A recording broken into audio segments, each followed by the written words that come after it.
저 같은 경우는 이제 중학교 때 예수님 믿고 이제 예수님을 딱 만난 다음에 이제 그 기쁨이 너무 컸어요. 이제 그 구원의 기쁨이 너무 커가지고 야, 내가 이렇게 예수님이 나한테 이렇게 큰 기쁨을 주셨는데 천국을 열어주셨는데 눈에 보이는 이 세상 말고 커튼을 열면 펼쳐지는 더 큰 세상이 있는데 그 천국이라는 걸 주셨는데 야, 나는 이 예수님을 위해서 뭐를 할 수 있을까? 내가 예수님이 뭐를 하라고 하면 내가 뭐든 하겠다는 마음이 그 순수한 시절에 그런 결단이 됐었어요. 그래서 저는 지금도 중고등부 학생들이 정말 중요하다고 생각되거든요. 그 학생들이 별 아무 생각이 없는 것 같아도 정말 순수할 때이기 때문에 그 시기에 꽂히는 뭔가에 자기를 이렇게 올인할 수 있는 그런 마음가짐을 가질 수 있는 때가 아닌가, 그런 헌신이 가능한 때가 아닌가. 그래서 저는 이제 중학교 때 그래서 선교사가 돼야 되겠다. 그게 제일 힘든 일인 것 같다. 생각해 보니까 이렇게 둘러봤더니 이 세상에서 예수님을 위해서 할 수 있는 가장 힘든 일이 선교사인 것 같다는 생각이 든 거예요. 근데 사실 이제 그래서 선교사가 되겠다고 결심을 했었는데 제가 이제 나중에 선교지에 가서 봤을 때는 막상 대부분 많은 선교사님들이 그런 헌신을 하고 가죠. 선교지를 가기는 가는데 막상 선교지에 가서 봤을 때는 우리가 생각했던 것만큼 나날이 그런 헌신이나 결단이 필요한 그런 곳이 아니라 참 이 세상은 너무나도 저는 하나님이 공평하게 만드셨다고 생각되는데 한국에 있으면 이 한국 떠나면 죽을 것 같고 미국에 있으면 미국 떠나면 어마어마하게 불편할 것 같은데 아프리카에 가서 딱 보면 야, 여기가 천국이구나. 이런 걸 느낄 수 있는 그런 것들을 다 하나님이 이렇게 만들어 놓으셨단 말이에요. 전체를. 그래서 어디서나 우리가 주님과 더불어 행복하게 살 수 있는 이곳이 최고다라는 걸 느낄 수 있는, 그래서 사실 아프리카에 있는 20여 년 동안 내가 꾹꾹 눌러 참으면서 주님이 가라고 한 곳이니까 사명 때문에 어쩔 수 없이 꾹꾹 눌러 참으면서 산 게 아니에요. 너무 행복하게 잘 사는 곳이지 거기가. 그러니까 이제 선교사로 갈 때는 내가 내 목숨까지도 내놓겠습니다 하는 마음으로 헌신을 해서 가기는 했지만 막상 선교지에 가서 지냈던 세월들은 참 그 행복한 그런 시간들이었던 것 같아요. 그래서 우리가 결단하는 거에 비해서 결단한 것보다도 훨씬 더 하나님이 더 좋은 것으로 이렇게 주시는, 복 주시는, 은혜 주시는 그런 체험이 저 같은 경우는 더 많지 않았나 싶습니다. 그런가 하면 한편 저희 남편께서는 예, 저는 사실 결혼할 때 이게 선교에 헌신된 줄 몰랐어요. 그러니까 알았으면 제가 결혼을 조금 이렇게 고려를 해봤을 텐데 저는 사실은 참 말씀을 잘 전한, 제가 목사가 되어야 됐다고 생각할 때는 정말 국내에서 우리말로 말씀을 잘 전하는 그런 목사가 되어야 되겠다. 그런 생각으로 신학교로 갔어요. 저 아버님도 목회를 하시고 그래서 내가 목사가 되면 이렇게 해야 되겠다는 생각으로 결혼을 했어요. 했는데 보니까 그 참 하나님과의 내밀한 그 참 약속이 미리 이제 그렇게 돼 있었는데 그 약속을 쫓아서 집사람 언니가 먼저 아프리카에 갔었어요. 그 가족이. 가서 이제 우리가 목회를 하니까 언니 입장에서는 동생 가족이 오면 좋겠다. 뭐 여러 가지 면에서 같이 사회가 아프리카 힘든 지역이니까 같이 하면 좋겠다. 그래서 몇 차례 편지를 보냈어요. 같이 와서 좀 하자. 아니다. 나는 국내 목회에 헌신하고 국내 목회를 지금 재밌게 하고 있다. 그리고 나는 설교를 하면 짧게 하기 때문에 성도들이 다 좋아한다. 그래서 내가 주일 오후에 설교한다 그러면 성도들이 다 그냥 좋을 생각을 안 하고 그 말씀을 열심히 경청하기 때문에 저는 이제 은혜가 있어서 그런가 보다 했는데 일찍 맞춰서 좋다고 그렇게 했던 그런 에피소드가 있어요. 근데 아무튼 그런 이제 국내 목회 제가 재미를 가지고 하고 있는데 거기서 온 편지가 있는데 지금도 기억나는 게 20몇 년, 30년이 되어 가지만 기억나는 게 뭐냐면 편지 안에 편지 내용을 안 써도 좋으니까 봉투에 한국 우표 붙여가지고 좀 보내주면 좋겠다. 근데 한국을 경험하고 싶은 거죠. 한국을 느끼고 싶은 거죠. 우표를 통해서. 그 첫 번째 하고. 두 번째는 예수님이 한국에는 재림하셨는지 모르겠다. 너무 이제 외로우니 그때 인터넷도 연결이 없고 안 되니까 서로 소통도 안 되고 뭐 너무 멀고 하니까 근데 예수님이 다 재림하셔가지고 성도들 데리고 다 천국 가셨는데 우리는 예수님 오신다고 지금 전하고 있는 건 아닌지 모르겠다라는 그냥 참 그런 자조 섞인 그런 편지를 보내왔어요. 그래서 야 정말 참 힘든가 보다. 그러면 내가 국내 목회의 뜻을 가지고 있지만 한 2년 정도는 그럼 가서 국내 목회도 선교적으로 할 수 있으니까 내가 선교지 경험을 하고 오겠습니다. 그럼 2년 동안 나는 후원교회도 없이 갈 거니까 그렇게 아시고 그러면 우리 생활을 하는 것들을 같이 그러면 책임져 주세요. 그러니까 하겠다 그러더라고요. 그러니까 이제 저는 그 맡고 있던 교회, 부목사로 맡고 있던 교회를 사임하고 그 퇴직금 받아가지고 비행기표 끊어서 갔어요. 뭐 선교 훈련이고 이거 일체 없이 그냥 선교지에 가서 선교사님 내가 돕고 그냥 이렇게 하면서 선교 현장을 경험하겠다라고 가서 한 6개월 좀 지났어요. 1993년도니까 제가 32살 때, 예, 32살 때, 예, 아내가 28. 예, 28. 그러니까 27. 아이들은 1살, 3살 기저귀 차고 그렇게 이제 간 거죠. 가서 이제 한 6개월 그렇게 뭐 참 선교사님이 하라는 대로 안 기타 치고 운전하라면 하고 사진 찍으라면 찍고 막 그냥 그야말로 참 인턴처럼 그렇게 한 6개월을 보내는데 그때 제가 20몇 년 동안 종사했던 우간다 개혁 신학교라는 신학교를 개교하게 됐어요. 2월 1일 날. 개교 1월 31일이네. 1월 31일 날 개교하게 됐는데 1994년 1월 31일 개교하기 위해서 한국에서 손님들이 많이 왔어요. 목사님들이. 그래서 개교식을 잘 했어요. 하고 2월 1일 날 이제 첫 우간다 북쪽에서 기도회로 모이겠다. 현지 목사님들하고 한 10시간 가량 차로 가야 되는 그 먼 거리를 이동해서 거기서 현지에서 기도회를 하자. 그 계획으로 우간다를 이제 한번 쭉 훑어보기 위해서 한국에 오신 목사님도 계시니까 우간다를 관통해서 저 북쪽 끝에 수단 국경 쪽에 있는 아루아라는 지역으로 2대의 자동차를 이용해서 이동하게 됐어요.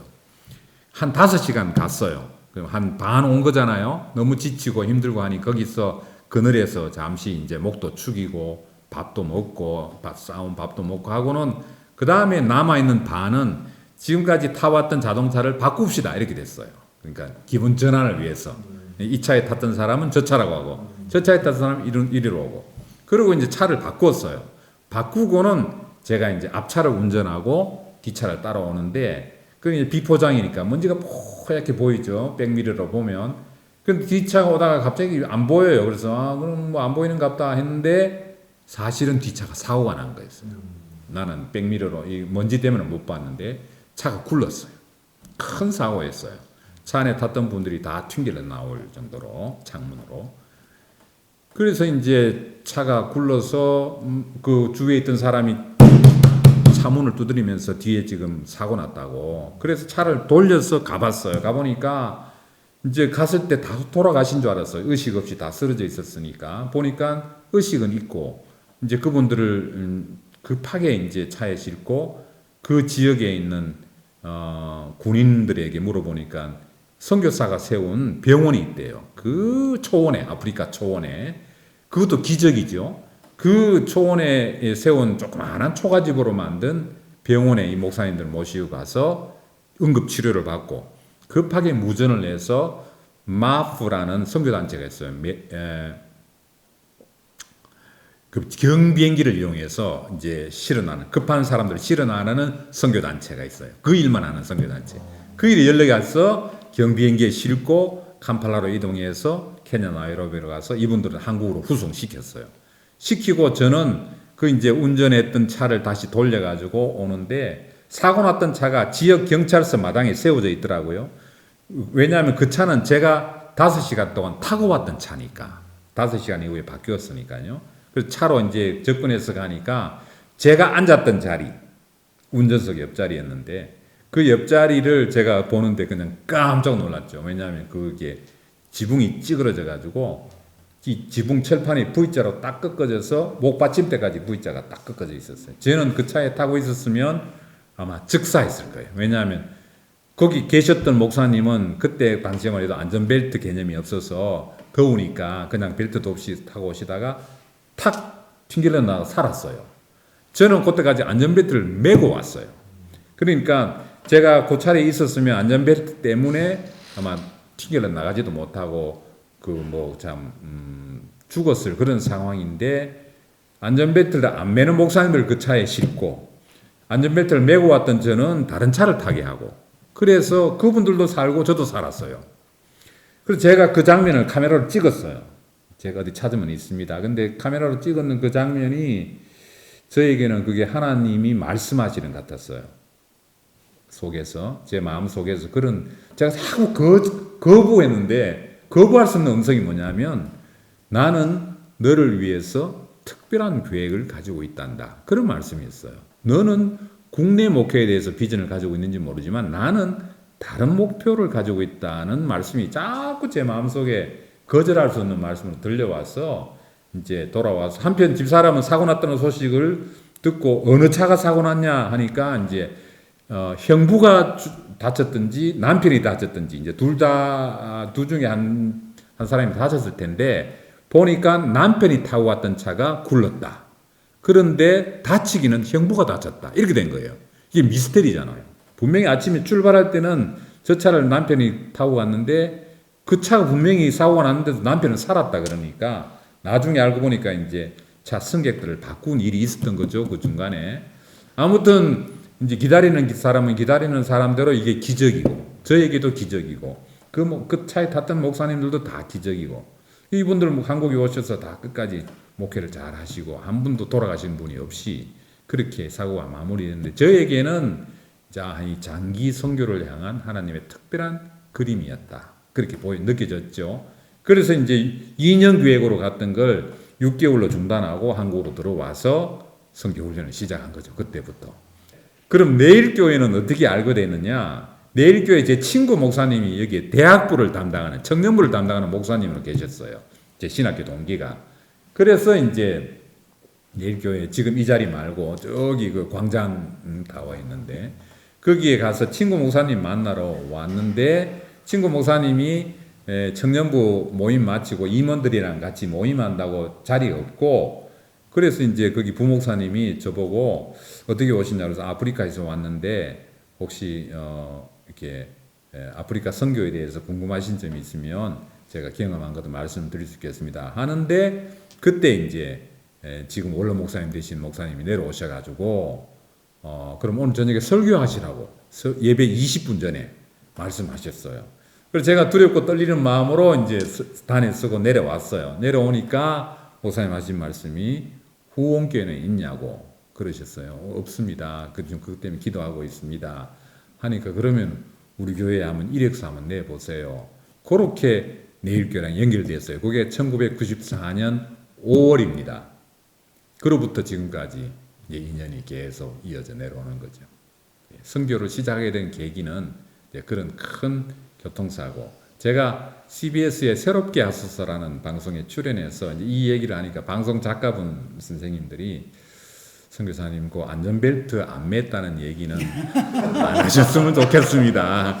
그게 지금 한국은 지금 안전벨트를 지금 매는 걸 크게 지금 홍보하고 있는데 그렇게 되면 이게 지금 정부 시책하고 좀 그렇게 그래서 적당히 이렇게 넘어갔던 그런 기억이 있어요. 아무튼 그렇게 한번 간증했던 기억이 있네요. 그래서 이제 우간다가 영국에 85년 지배를 받았어요. 영국의 식민 지배를 받았기 때문에 우리가 생각하면 아프리카에 뭐 교회도 없고 아무것도 없을 것 같은데 영국의 영향으로 이제 교회들 그다음에 그 목사님들이 학교도 세우고 교회도 세우고 했는데 그 이후에 바른 목회자 훈련이 안 돼 있었어요. 그래서 저희들이 갔을 때 교회는 있지만 바른 목회자를 우리가 양성하자 해서 지도자 양성.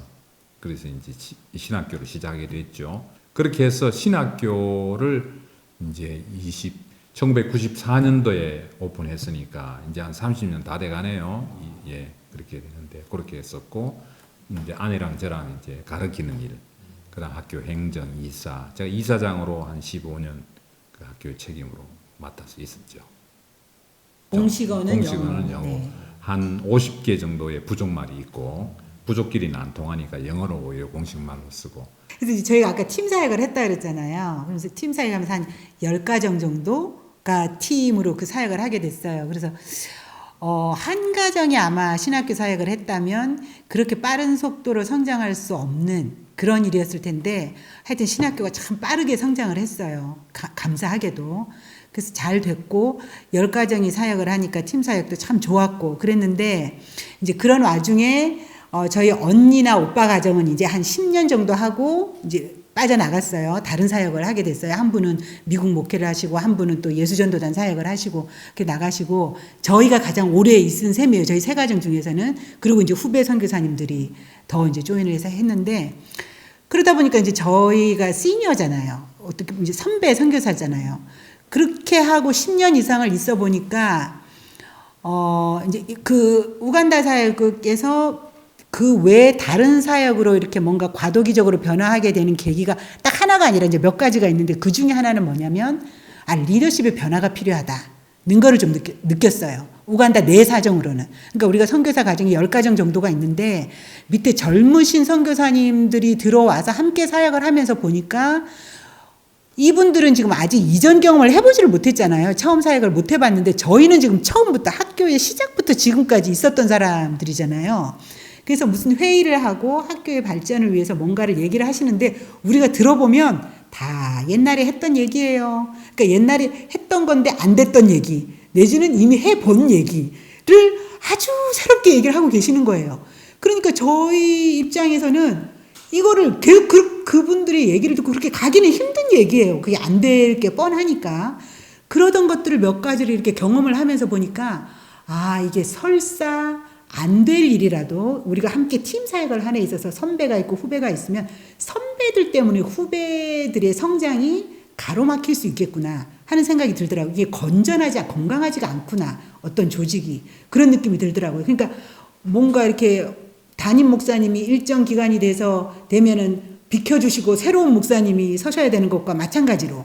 근데 그 새로운 목사님이 섰는데도 계속 있으면 이분들이 잘하지 못하는 것과 같은 원리로 선교지 내에서도 선후배가 있으면 뭔가 선배들이 바꿔줘야 되는 것 같아요. 그 리더십에서 빠져주고 이 새로운 리더십이 젊으신 분들이 시행착오를 통해서 배우든지 여러 가지 것들을 통해서 그분들도 그래야 성장을 하고 이 기관 자체도 계속해서 활력을 얻을 수가 있는데 옛날 분과 지금 현재 분이 같이 섞여 있으면 이게 뭔가 건강한 성장이 잘 안 이루어지는 거예요. 그래서 저희는 이제 그래서 바로 미국으로 가겠다고 생각을 한 건 아니고 뭔가 이 신학교 사역을 우리가 측면에서 후원은 하지만 빠져버리면 안 되니까 뭔가 필요하니까 후원은 하지만 뭔가 다른 사역을 해야겠다. 아프리카 내에서나 우간다에서 혹은 다른 나라에서라든지 뭔가 이 사역을 좀 이렇게 좀 더 활력을 줄 수 있는 다른 사역을 해야 되겠다는 필요를 좀 느끼고 있었죠.